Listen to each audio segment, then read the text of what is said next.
কালকে শারদা মায়ের জন্মতিথি উপলক্ষে আদ্যাপীঠে একটা উৎসব ছিল।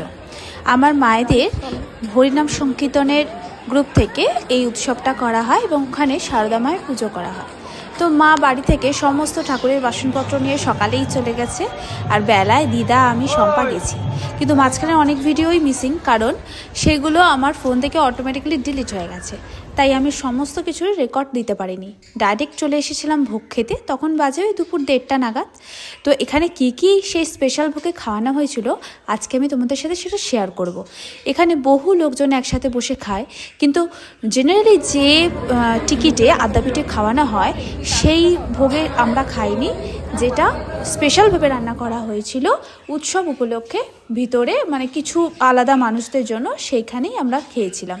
তো তার মধ্যেই প্রথমেই শালপাতা এবং ভাত দিয়ে গেল, এবং তারপরেই ওই দিয়ে গেল ওই ঠাকুরের যে মেন ভোগটা মানে পোলাও, সেটা।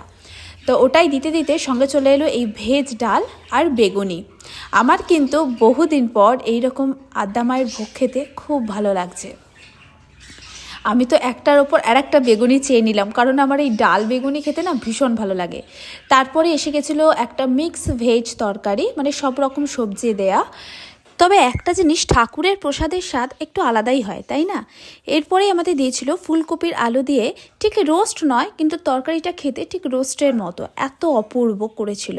সব অনুষ্ঠানের চাটনি পাঁপড় আমি কোনোদিনই মিস করি না, কারণ এই দুটো আমার মোস্ট ফেভারিট বলতে গেলে।